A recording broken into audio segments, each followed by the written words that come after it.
दोस्तों नमस्ते। 1980 के दशक की ये बात है।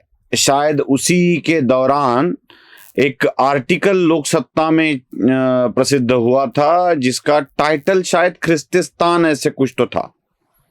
मुझे वो याद इसलिए आ रहा है, मेरे एक वरिष्ठ दोस्त है, उनको दोस्त भी कहता हूं और मार्गदर्शक भी कहता हूं। उन्होंने मुझे इस आर्टिकल के बारे में बताया कि ख्रिस्तिस्तान नाम का एक आर्टिकल है, जरा मिल जाए तो कहीं पढ़ लो। आर्टिकल मिला नहीं, लेकिन उसके संदर्भ में बहुत सारी जानकारी मिली और वह देखकर मुझे एक बात समझ में आने लगी कि कुछ ना कुछ तो गड़बड़ है। हमें उलझाया जा रहा है, ऐसी बातों में उलझाया जा रहा है जिनसे हमारा कोई संबंध ही नहीं है या हम उसके लिए कुछ कर भी नहीं सकते, और उसके आड़ में उलझाकर हमसे कुछ और काम यहां लोग कर रहे हैं। इस आर्टिकल की और उलझाने की बात इसलिए याद आती है कि हिंदुत्ववादियों को हमेशा ऐसे मामलों में उलझाया जाता है कि वह इनमें ही विचार करते रहे, काम करते रहे। जैसे कि हमारे यहाँ आजकल जो चल रहा है वो लव जिहाद वाला मामला, मतलब कितनी शादियां हिंदुओं की मुसलमानों के साथ होती है, इस पर हम बहुत चर्चा करते हैं। जैसे कि गोरक्षा वाला मामला, इनमें भी हम बहुत उलझे हुए हैं। इन मामलों में उलझाकर बड़े बड़े कांड किए जाते हैं, और वो कांड क्या है ये समझ लेना आवश्यक है। आमतौर पर हम नक्सल की बात करते हैं, नक्सलवाद की बात करते हैं, और जब नक्सलवाद की बात करते हैं तो हमें महाराष्ट्र के कुछ ऐसे जिले जैसे गढ़चिरौली हुआ, चंद्रपुर के कुछ इलाका हुआ, या छत्तीसगढ़ का एरिया हुआ, उन्हीं एरिया में हम बात करते रहते कि यहाँ नक्सल का बहुत गढ़ है, नक्सली बहुत बड़े हमले करते हैं और इस नक्सलियों को खत्म करने की कोशिश सरकार कर रही है, और सरकार को कैसा यश मिला। नक्सलियों के बारे में आमतौर पर ज्यादा खबरें नहीं आती और उस पर चर्चाएं भी नहीं होती। लेकिन मुझे आपका ध्यान जानबूझकर इस अवस्था में आकर्षित इसलिए करना है कि जरा ये ख्रिस्तिस्तान वाले मामले को ठीक से समझ लीजिएगा।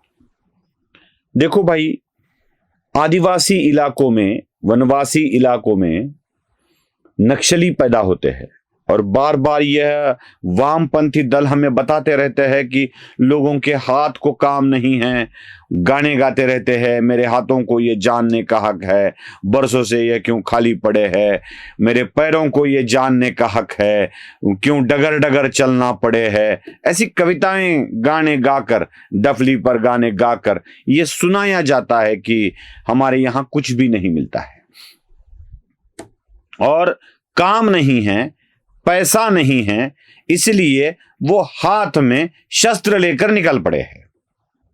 अब सबसे अहम बात यह है, मैं ये बात सोच ही रहा था कि एक शस्त्र की कीमत क्या होती है, एक बंदूक की कीमत क्या होती है, वो 2 बोर वाले बंदूक की कीमत क्या होती है, पिस्टल की कीमत क्या होती है, रिवॉल्वर की कीमत क्या होती है, और AK-47 की कीमत क्या होती है।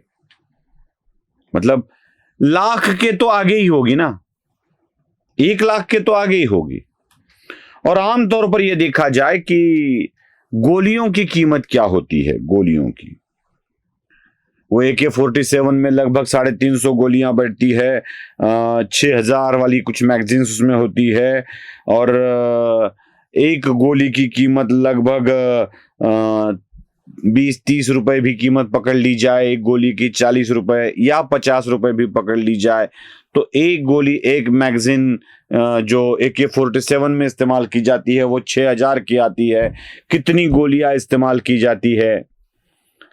एक नक्सली के हाथ में एक शस्त्र और उसकी गोलियां देनी है, बम देने हैं, तो एक नक्सली के ऊपर इन नक्सली संगठनों को कम से कम 2 लाख 2.5 लाख तो खर्चा करना पड़ता है, 2 लाख 2.5 लाख खर्चा करना पड़ता है। देखो, ये बात ये होती है कि इनके पास विकास नहीं पहुंचा है, इनके हाथ में पैसा नहीं है, और 2-2.5 लाख के शस्त्र और चलाने के लिए गोलियां इनके हाथों में थमाई जाती है। तो इनको अच्छा करने का विचार जिनके मन में है, वह लोग इनके हाथ में बंदूक थमाने की जगह, 2-3 लाख रुपए का हथियार थमाने की जगह, व्यवसाय या कुछ और काम करने के लिए, खेती करने के लिए या अन्य कुछ करने के लिए उतनी ही रकम क्यों नहीं देते? उद्धार ही करना है, बड़ा ही करना है, उनका विकास ही करना है। तो ये नक्सली संगठन इनके हाथ में लाखों रुपयों के शस्त्र देने की वजह उनके हाथ में काम क्यों नहीं देते हैं? वो पैसों से वो रोजगार क्यों नहीं खड़ा करते हैं? समझ लो एक गांव से कम 20 नक्सली मिलते हैं और एक नक्सली के लिए 2-2.5 लाख का खर्च होता है। 40 लाख 50 लाख तो साल में खर्च हो ही जाता है। तो उतने में उस गांव की विकास धारा को गतिशील किया जा सकता है, ये नहीं होता है। और एक है, वहां पर नक्सली एरिया में कोई भी सरकारी अस्पताल नहीं बन सकता, दवाखाना नहीं चल सकता, कोई सरकारी चीज नहीं बन सकती। खतरा है, खतरा है, खतरा है कहा जाता है। अब जरा मुझे एक बात बताइए, वहीं पर क्रिश्चियन मिशनरियों के अस्पताल कैसे पहुंच जाते हैं? वहीं पर बड़े बड़े चर्च कैसे बन जाते हैं?